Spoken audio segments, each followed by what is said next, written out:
Not all Sherlock Holmes's clients were the rich and famous. They came from all walks of life, even the humblest. Indeed, he was more apt to give heed to the humble client, the minor tragedy, because that was the nature of the man, human and understanding.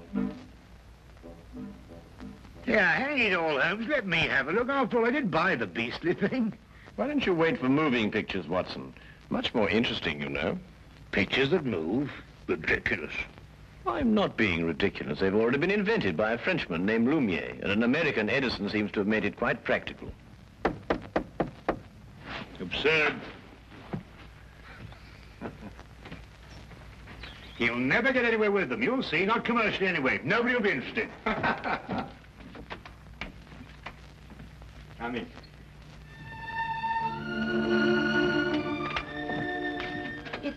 It's Mr. Sherlock Holmes, please, sir. Yes, he is. I'd like to see him if he'll speak to me, please, sir. Of course he will.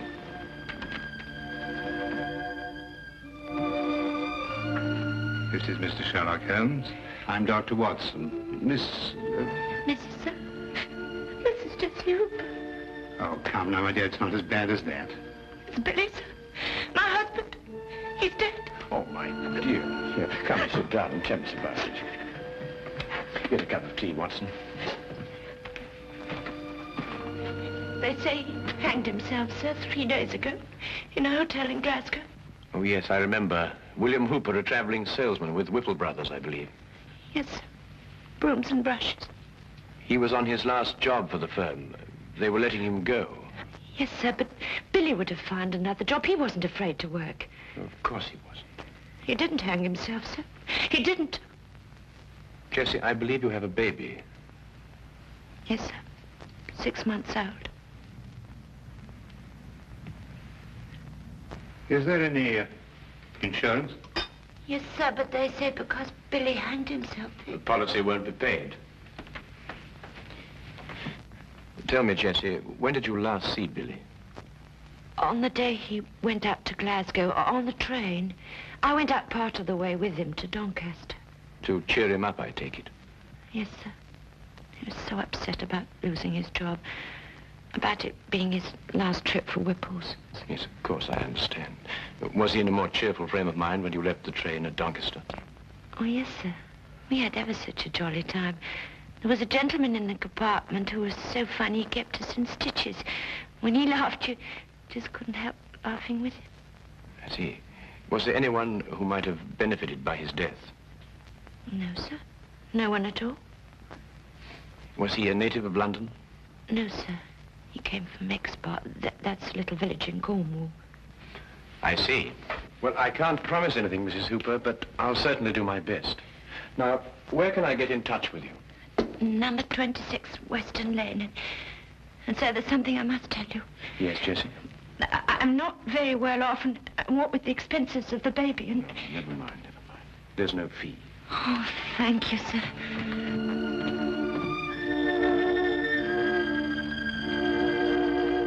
Goodbye, sir. Goodbye, Jessie. Sir, I don't know how to...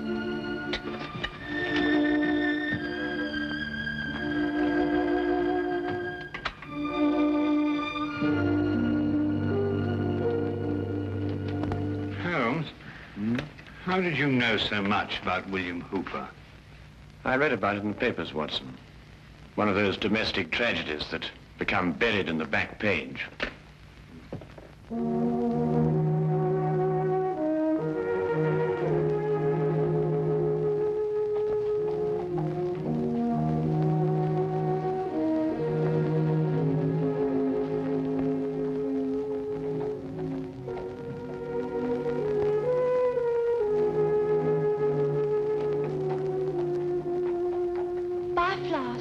No, thanks.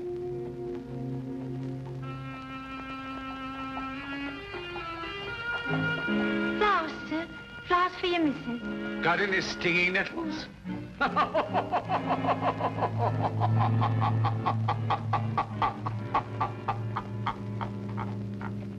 If you want to kill somebody, you can poison them or shoot them or stab them or push them over a cliff if you like, but you don't hang them. It's still deucedly awkward. Unless, of course, you want to make it look like suicide. Oh, Watson, be a good fellow, would you, and buy me 15 feet of manila rope before we go out to Glasgow? Well, we could buy that anyway. Glasgow?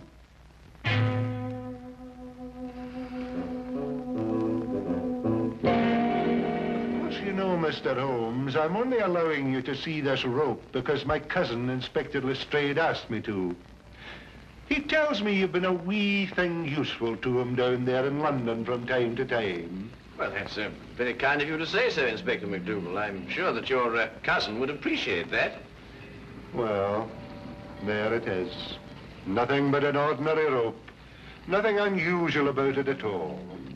Well, it's an efficient knot. Which anyone could have tied. And you're quite convinced that Billy Hooper hanged himself with it, eh? Well, he put the rope round his neck, stood in a chair, and then kicked the chair from under him. But first slinging the rope over a ceiling beam and tying it to a bedpost, eh? Aye. Have you examined the rope with a glass, Inspector? Glass, Mr. Holmes. In Glasgow, we have another use, a more practical use for a glass. To put a wee drop in, you can. Oh, yes, yes. Then you'll find this glass a wee bit different, Inspector. It helps you to see things more clearly. Just what am I supposed to see with this?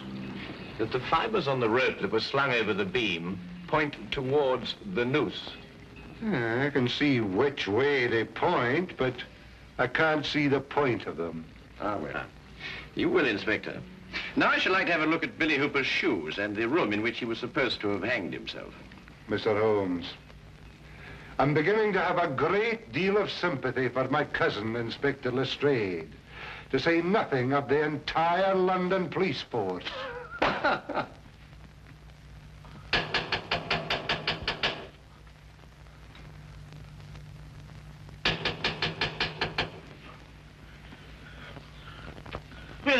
What's that? Who's it? What's that? Who is it? Huh? Morning, sir. Morning. Beautiful morning, isn't it? This is the room, gentlemen.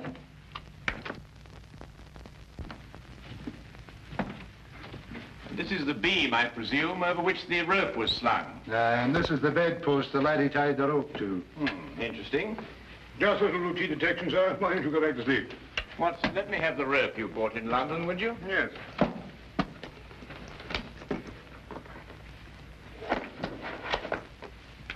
Thank you.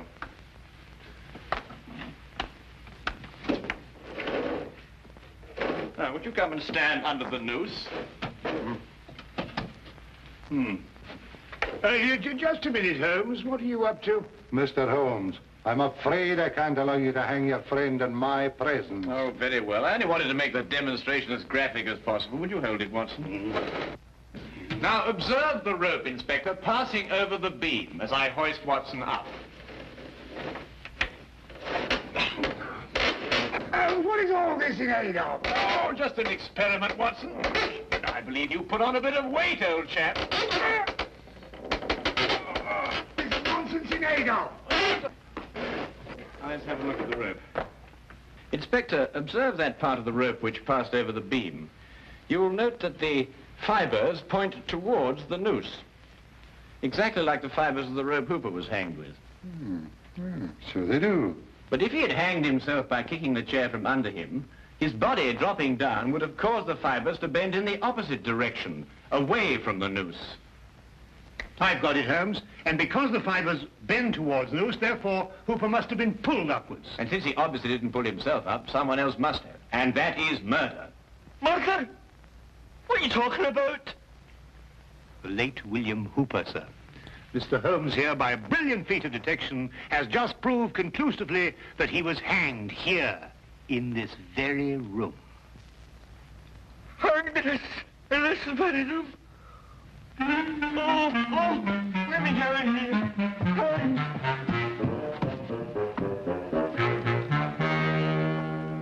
And this, I presume, is the chair that Hooper stood on.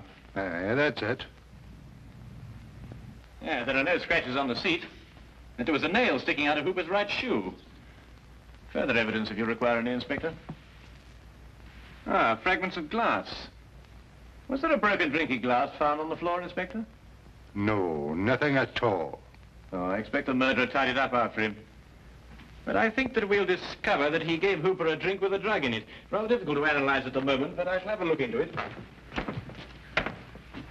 Wasn't there someone in the bed, Watson, when we came in?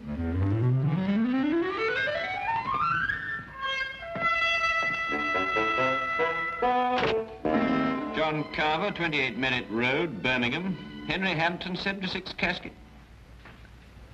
76 Casket Lane? Do you recall Hampton? Hampton. Yes, I remember a salesman, I believe. Stayed just the one night, not one of our regulars. Did you notice anything in particular about him? No. Yes, he limped. That's right, he limped. He limped, did he? That will prove useful, thank you.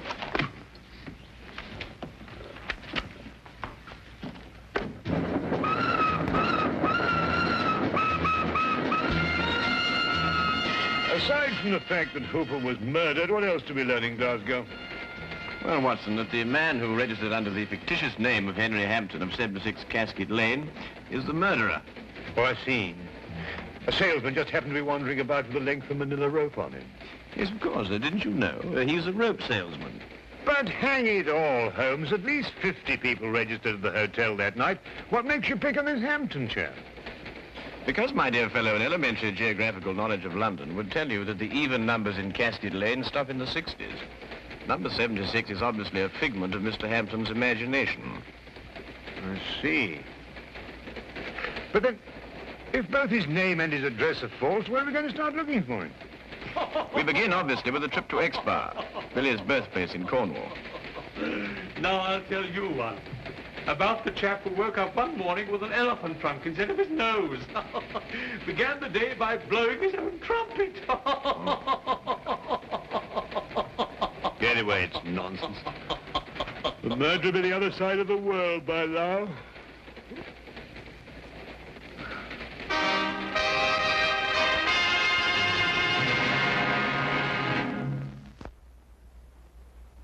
And now we return to the case of the Jolly Hangman.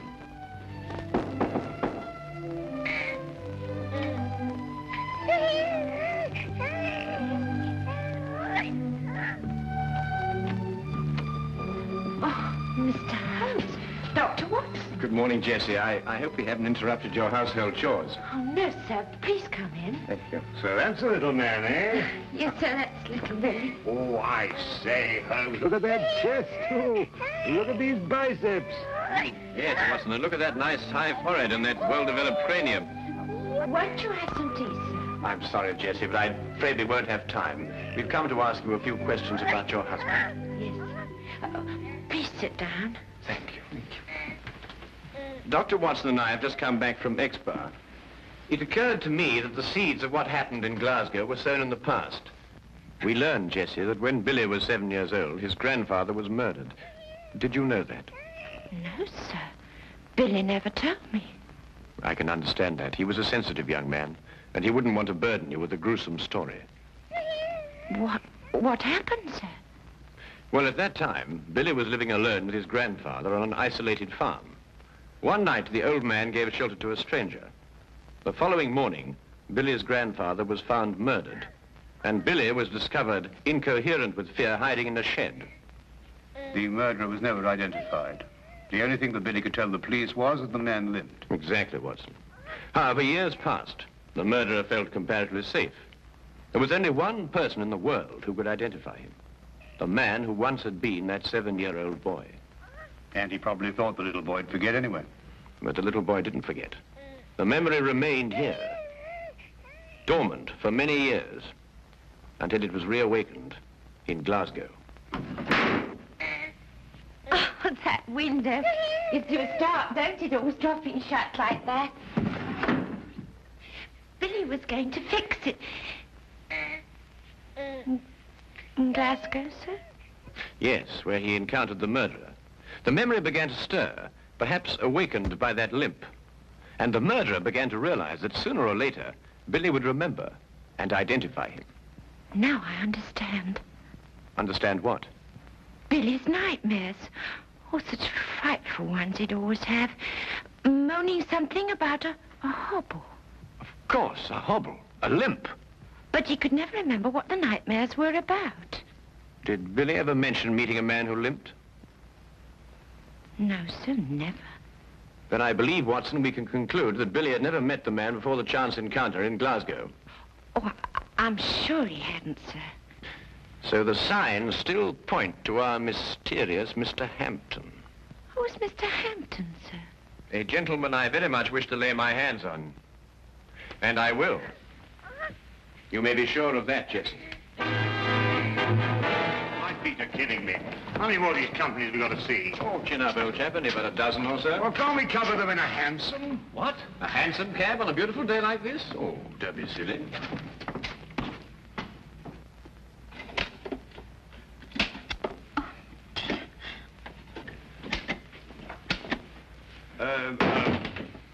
Good afternoon.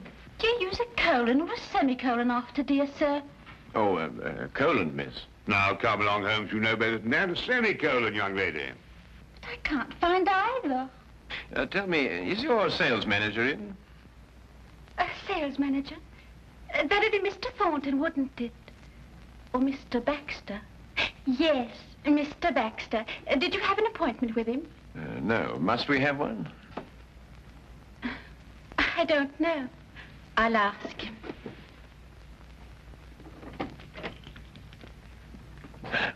New, I'd say, Holmes. Yes, a safe deduction, Watson. You noticed the fingernails unbroken. Oh, really? Mr. Baxter says you don't have to have an appointment. He'll see you now. Ah, thank you.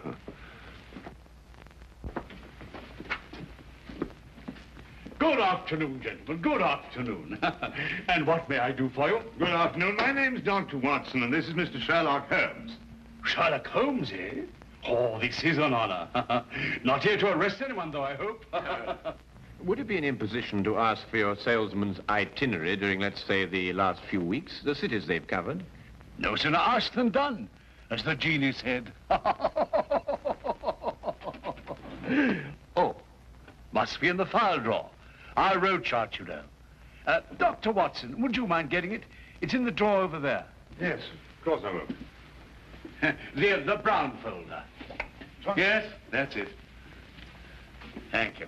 Now, let's see, shall we? Johnson covered Wales all this month. Harkinson over in Ireland. Now, quite sure you've had no one in Glasgow? That's right. Used to go on the road myself, but not any longer. Can't stand the trains. Haven't been in one for years. Yeah. Well, thank you very much indeed. And good day to you, sir. Good day. Come back if you've got any loose ends to tie up.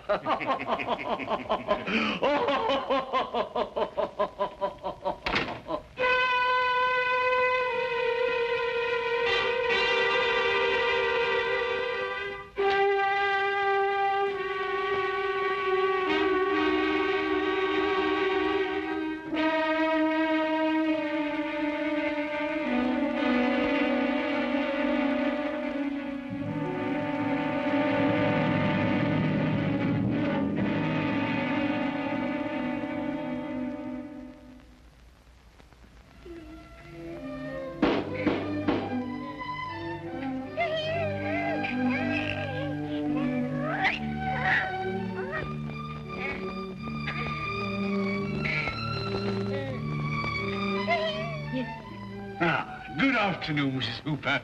You don't remember me, Mr. Baxter. Oh, yes, of course I do, sir. Won't you come in? Thank you. You were the jolly gentleman on the train with Billy and me. Give me your coats. Oh, thank you. I've come to offer you my deepest sympathy. Yes, sir. Oh, tragedy, a tragedy. He was a fine boy. Yes, sir. Oh, there. Come now, little lady. There's always a ray of sunshine somewhere. Ah, there it is.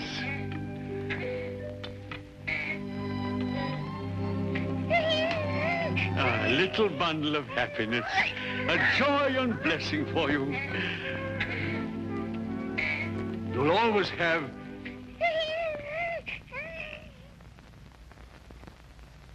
Ah, that's right. You didn't know, did you? I was seated all the time you were in the compartment, wasn't I?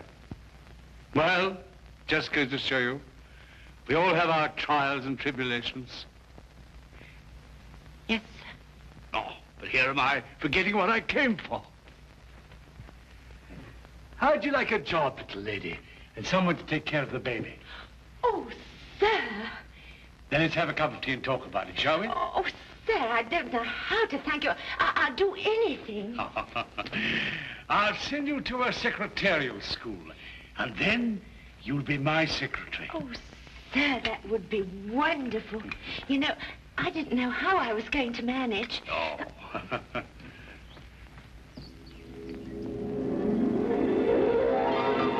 You take sugar, sir? Huh? Oh, no, thank you. Looking at you is sugar enough for me. Oh, really? My friend Sherlock Holmes tells me you've been to see him. Do you know Sherlock Holmes, sir? Oh, I should think I do. Always asking my advice, Sherlock is. Can't solve a case without me, he says. He and Dr. Watson went up to Glasgow, you know, inquiring at the hotel where Billy was. And then they went down to Exbar. How do you know all that, sir? Oh, Sherlock tells me everything. I suppose you told him that you and Billy met me on the train. And you gave him my name. I'm afraid I'd forgotten your name, sir. Had you now? Then you're the only one who knows, eh? Well, wouldn't Sherlock be surprised to find that I'd met Billy on the train? Yes, indeed. Wouldn't he be surprised?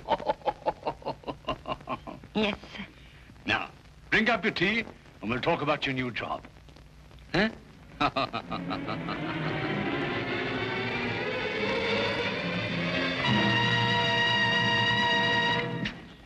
What is it? On the train coming down from Glasgow. What about the train? That's where we heard that laugh. By Jove, you're right. The man telling jokes in the next compartment. Oh, I've been a fool. Why do you suppose he sent you to get that road chart when he could have got it himself? Well, I suppose I was nearest to him. No, because he didn't want us to see that he limped. Don't you understand? He's the jolly man in the train who cheered up Billy and Jessie. Yeah. Cabby! Cabby! Here! Quickly, Watson. We've no time to lose. I'm right behind you. Baxter's office? No. Who's the only person who can prove that Baxter met Billy? Why, Jessie. Yes, of course. 26 Western Lane, driver and fast. We've got to stop another hanging. Just sleep. Sleep.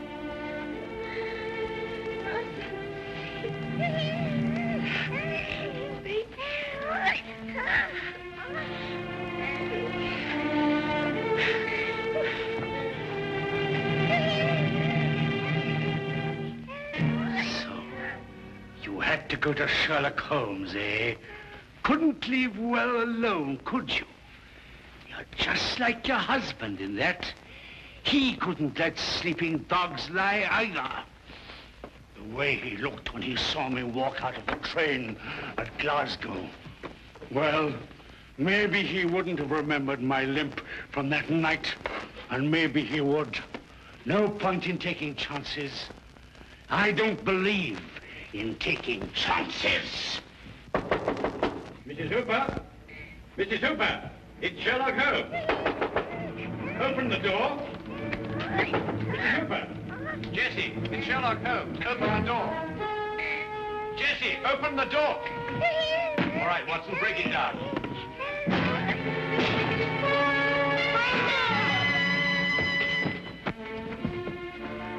It's all right, she's just drugged. Look, what?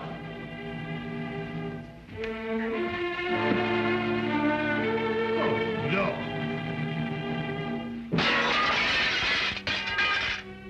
Neck broken.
Bye.